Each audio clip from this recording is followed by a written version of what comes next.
कहानी की शुरुआत में हम मिस्टर रेड को देखते हैं जो फूड डिलीवरी का काम करता है। आज उसे एक केक डिलीवर करना था। जल्दबाजी में वो जालों से उलझकर नीचे गिर पड़ता है, लेकिन किसी तरह केक को बचा लेता है। पेड़ों पौधों से टकराता हुआ आखिरकार उस घर तक पहुंचता है जहां उसे केक देना था। घर का मालिक दरवाजा खोलता है और कहता है, तुम लेट हो। रेड जवाब देता है, नहीं, आपने 12 बजे का वक्त दिया था तो मैं बिल्कुल टाइम पर हूँ। वो केक दिखाता है, लेकिन उसमें से एक गिलहरी निकल आती है। मकान मालिक गुस्से में कहता है, पहले तो लेट आए, ऊपर से केक का हलवा बना डाला, अब इसके पैसे तुम्हें ही देने होंगे। ये सुनकर रेड भड़क जाता है और केक उसी के मुंह पर मार देता है। फिर उसका मजाक उड़ाते हुए जाने लगता है, लेकिन अचानक उसका पैर फिसल जाता है और वो वहीं पड़े एक अंडे पर गिर पड़ता है। अंडा टूटता है और उसमें मौजूद बच्चा रेड को ही अपना पिता मान लेता है, क्योंकि परिंदे जिसको सबसे पहले देखते हैं उसी को अपना पेरेंट समझते हैं। मिस्टर रेड एक एंग्री बर्ड है। उसका गुस्सा मशहूर है। उसकी बड़ी बड़ी भौहें देखकर सब उसे चिढ़ाते हैं। आंख पर मूंछ, इसी वजह से उसका हर रोज झगड़ा होता रहता है और कोई भी उसे पसंद नहीं करता। इस तन्हाई ने उसे मजबूर किया कि वो अपना घर गांव से दूर समुंदर किनारे बना ले। अगले दिन उसे अदालत में बुलाया जाता है, क्योंकि जिस अंडे को तोड़ा गया था उसके असली पेरेंट्स ने केस कर दिया। रेड की वजह से हमारा बच्चा हमें मॉम डैड नहीं मान रहा, बल्कि इसे अपना पापा समझ रहा है। रेड सफाई देता है, ऐसा नहीं है, लेकिन छोटा बच्चा सबके सामने पुकारता है, पापा। सभी हैरान रह जाते हैं। रेड के गुस्से और अकड़ की वजह से जज और बाकी लोग उसका मजाक उड़ाते हैं। जज उसे लंबा लेक्चर देता है और रेड तिलमिलाकर जज की पोल खोल देता है। गुस्से में जज एंगर मैनेजमेंट क्लासेस की सजा सुनाता है। रेड वहां पहुंचता है तो सबसे पहले एक स्माइल स्टैट्यू देखकर चिढ़ जाता है। वो उसे तोड़ देता है, फिर दोबारा जोड़कर ऐसे रख देता है जैसे कुछ हुआ ही ना हो। अंदर जाते ही उसे मटिल्डा वेलकम करती है। वो उसे बाकी 3 बर्ड्स से मिलवाती है। चक, जो बेहद तेज तर्रार है। बोम, जो गुस्से में कहीं भी कभी भी फट पड़ता है। टेरेंस, जो साइज में भी बड़ा है और गुस्से में भी। रेड वहां से उठकर जाने लगता है, लेकिन मटिल्डा उसे रोक लेती है। वो कहती है, आज हम सीखेंगे कि योगा से गुस्से को कैसे काबू किया जाए। सभी योगा करना शुरू करते हैं, लेकिन अचानक बोम फट जाता है। क्लास वही खत्म हो जाती है। बाद में चक रेड की तरफ दोस्ती का हाथ बढ़ाता है, लेकिन रेड साफ इनकार कर देता है, क्योंकि वो किसी से भी दोस्ती नहीं करना चाहता था। रेड अपने घर लौटता है टूटे दिल के साथ, क्योंकि बचपन में ही उसके पेरेंट्स गुजर गए थे। न दोस्त न परिवार, वो हमेशा तन्हा रहा। बचपन में बच्चे उसे बुली किया करते थे। अगले दिन वो सब फिर से मटिल्डा की क्लास जाते हैं, लेकिन देखते हैं कि सारे बर्ड्स समुंदर की तरफ भाग रहे हैं। वो भी जाते हैं और देखते हैं एक शिप उनके आइलैंड की तरफ बढ़ रही है। वो जहाज सीधे रेड के घर से टकरा जाता है और उसका घर तबाह हो जाता है। शिप के अंदर से निकलते हैं 2 हरे पिग्स। एक है कैप्टन लियोनार्ड और दूसरा उसका असिस्टेंट रॉस। लियोनार्ड कहता है, हम पिगी आइलैंड से आए हैं, दुनिया घूम चुके हैं, हर जगह दोस्ती की है और अब आपकी सरजमीन पर आए हैं आपसे दोस्ती करने। लियोनार्ड और उसके साथी पिग्स आइलैंड के लोगों को दोस्ती का ऑफर देते हैं, लेकिन रेड को ये बिल्कुल पसंद नहीं आता, क्योंकि उन्होंने उसका घर तबाह कर दिया था। जज पिग्स की फ्रेंड रिक्वेस्ट स्वीकार कर लेता है और उनके आने की खुशी में एक बड़ी पार्टी रखता है। सभी बर्ड्स झूमते हैं, डांस करते हैं, लेकिन रेड को ये सब बेहद अजीब लगता है। फिर फंक्शन के दौरान पिग्स सबको अपने गिफ्ट्स दिखाते हैं। उनमें से एक होता है गुलेल। लियोनार्ड कहता है, आप सब अपना सामान उठाकर थक जाते होंगे, तो ये रहा हमारा तोहफा। इसके जरिए चीजें आसानी से कहीं भी भेजी जा सकती हैं। ये टेस्ट करने के लिए लियोनार्ड स्टेज पर किसी को बुलाता है। सब बर्ड्स हाथ उठाते हैं सिवाय रेड के, लेकिन लियोनार्ड चालाकी से रेड का नाम पुकारता है। असल में उसका इरादा रेड को पार्टी से दूर करने का होता है। रेड को स्लिंगशॉट से हवा में उड़ा दिया जाता है। वो दूर जाकर बीच पर गिरता है जहां पिग्स का शिप खड़ा होता है। उसके पीछे पीछे चक और बोम भी वहां पहुंच जाते हैं। तीनों मिलकर शिप की तलाशी लेने का फैसला करते हैं। अंदर जाते ही वो देखकर चौंक जाते हैं। पिग्स बेहद एडवांस्ड हैं और उनकी टेक्नोलॉजी बर्ड्स से कहीं आगे है। उधर बोम मस्ती करता हुआ उछल कूद करने लगता है और अचानक नीचे गिर पड़ता है, जहां दर्जनों पिग्स मौजूद होते हैं। ये नजारा देखकर रेड और चक के शक अब यकीन में बदल जाते हैं। उन्हें पक्का यकीन हो जाता है पिग्स के इरादे नेक नहीं है। रेड तुरंत दोनों को लेकर पार्टी में वापस पहुंचता है। वो सबको बताता है, लियोनार्ड ने झूठ कहा था कि पिग्स सिर्फ 2 हैं। असल में वो 200 हैं। ये दोस्त नहीं, बल्कि पूरी की पूरी फौज है और इनका मकसद सिर्फ और सिर्फ बुरा है। लेकिन लियोनार्ड सफाई देता है, ये सब मेरे कजिन ब्रदर्स हैं, बेहद मासूम और सीधे सादे। मैं सिर्फ ये देखना चाहता था कि आप लोग अच्छे हैं या बुरे, इसीलिए मैंने पहले आपको इनसे नहीं मिलवाया। सभी उसकी बात पर यकीन कर लेते हैं। सिर्फ रेड अकेला रह जाता है, जिस पर कोई भरोसा नहीं करता। पार्टी में फिर से डांस शुरू हो जाता है। पिग्स और बर्ड्स मिलकर मौज मस्ती करते हैं, लेकिन रेड वहां से मायूस होकर चला जाता है। धीरे धीरे पिग्स बर्ड आइलैंड पर कब्जा करने लगते हैं। अगले दिन मटिल्डा क्लास ले रही होती है। सभी बर्ड्स पेंटिंग बना रहे होते हैं। तभी पिग्स वहां पहुंच जाते हैं और मस्ती मजाक करने लगते हैं। रेड अपनी पेंटिंग दिखाता है, पिग्स उसका मजाक उड़ाते हैं। इसी दौरान एक और शिप आता नजर आता है, पिग्स से भरा हुआ। रेड सबको समझाने की कोशिश करता है, लेकिन कोई उसकी बात नहीं मानता।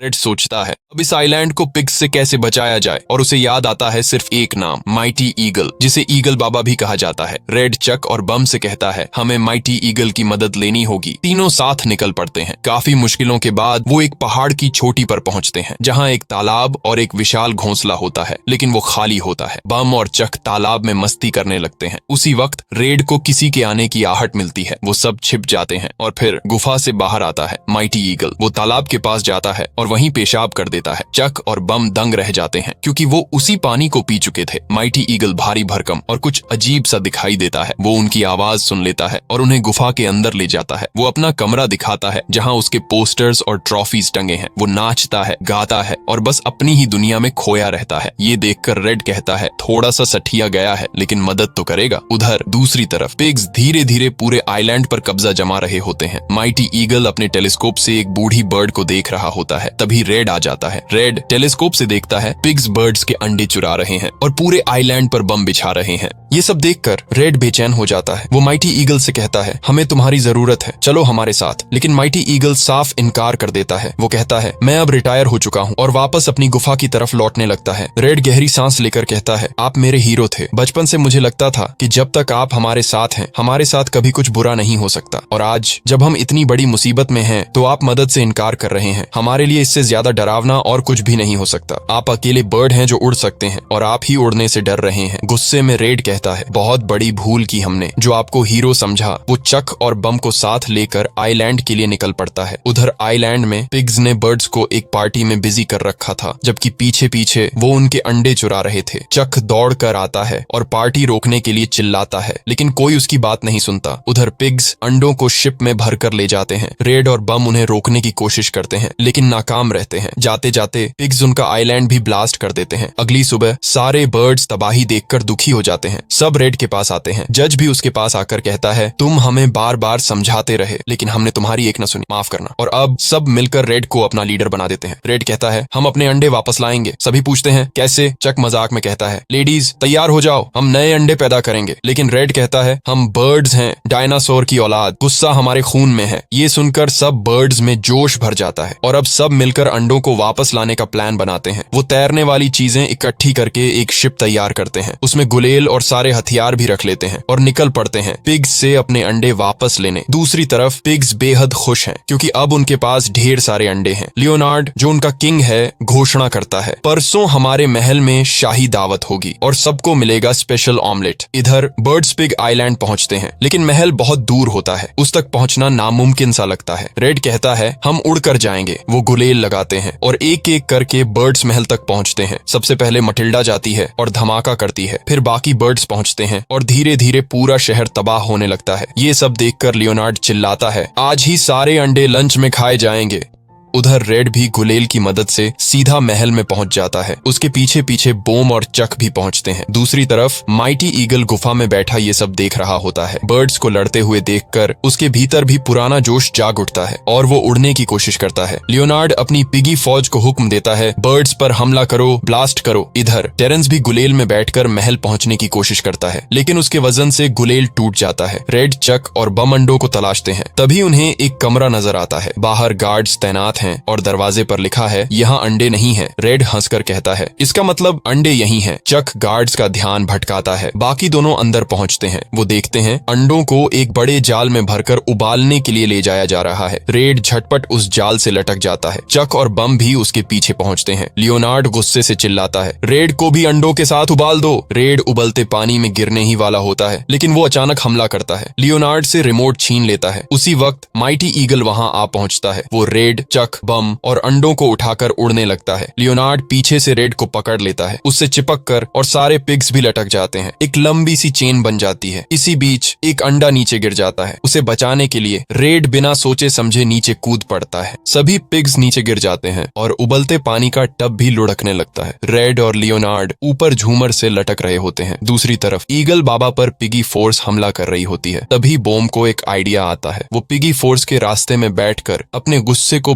भड़काने की कोशिश करता है ताकि वो ब्लास्ट हो जाए। शुरुआत में कुछ नहीं होता, लेकिन जैसे ही वो पिग्स के बारे में सोचता है वो फट पड़ता है और उसी धमाके से पूरी पिगी फोर्स तबाह हो जाती है। धमाके की ताकत से बम उड़कर वापस उसी पहाड़ पर पहुंच जाता है जहां सारे बर्ड्स मौजूद थे। उधर झूमर नीचे गिरता है, फ्लोर तोड़ता हुआ बेसमेंट में जा गिरता है जहां ढेरों बम रखे हुए थे। रेड अंडा उठाने ही वाला होता है, लेकिन लियोनार्ड उसे छीन लेता है। वो एक कैंडल जलाकर उस अंडे का आमलेट बनाने लगता है। रेड गुस्से से भर उठता है, लेकिन इस बार वो अपने गुस्से पर काबू करता है। उसकी नजर उस टब पर पड़ती है जो गिरने ही वाला होता है। रेड चालाकी से लियोनार्ड को बातों में उलझाता है और ठीक उसी वक्त जैसे ही टब नीचे गिरने लगता है, रेड एक बॉक्स हटाकर लियोनार्ड को नीचे धकेल देता है। कैंडल बम्स को छू लेती है और धमाकों की कड़ी शुरू हो जाती है। रेड अंडा उठाकर पत्थर वाले झूमर पर चढ़ जाता है और उसी पर टब गिर पड़ता है। फिर एक जबरदस्त धमाका होता है। पूरे पिगी आइलैंड का नामो निशान मिट जाता है। ईगल बाबा सारे अंडे लेकर बर्ड्स के पास पहुंचते हैं। उन्हें देखकर सब बेहद खुश हो जाते हैं, लेकिन तभी एक बर्ड कपल रोने लगता है। उन्हें लगता है उनका अंडा नहीं बचा। सब दुखी हो जाते हैं, ये सोचकर कि शायद रेड भी मर चुका है, लेकिन तभी रेड जिंदा बाहर निकल आता है। उसके हाथ में वही अंडा होता है जो टूटा हुआ था। अंडे से 3 छोटे बच्चे निकलते हैं। चक और बम दौड़कर रेड के पास आते हैं। तीनों बेहद खुश हो जाते हैं। रेड उन बच्चों को लेकर उस बर्ड कपल को देता है, जो अपने बच्चों को देख आंसुओं से मुस्कुरा उठते हैं। उसी वक्त ईगल बाबा, रेड, चक और बम तीनों को गले से लगा लेते हैं। अब रेड के लिए आइलैंड के बीचों बीच एक घर बनाया जाता है जहां सब साथ रहते हैं, खुशियों के साथ। रेड भी बेहद खुश है और सारे छोटे बच्चे रेड के लिए गाना गाते हैं। रेड, चक और बम अब एक ही घर में साथ रहने लगते हैं। ये कहानी सिर्फ बर्ड्स और पिग्स की जंग की नहीं थी, ये कहानी थी यकीन, हिम्मत और दोस्ती की। रेड ने हमें सिखाया कि चाहे पूरी दुनिया आपकी बात पर यकीन न करे, अगर आपका दिल कहता है कि आप सही हैं तो डटे रहिए, क्योंकि हौसले और सच्चाई की जीत हमेशा होती है। और जब हम सब एक साथ होते हैं तो कोई भी ताकत हमें हरा नहीं सकती। अगर इस कहानी ने आपके दिल को छुआ है तो इसे अपने दोस्तों के साथ शेयर कीजिए, वीडियो को लाइक कीजिए और हाँ, चैनल को सब्सक्राइब जरूर कीजिए ताकि हम ऐसी और कहानियां आपके दिल तक पहुंचा सकें।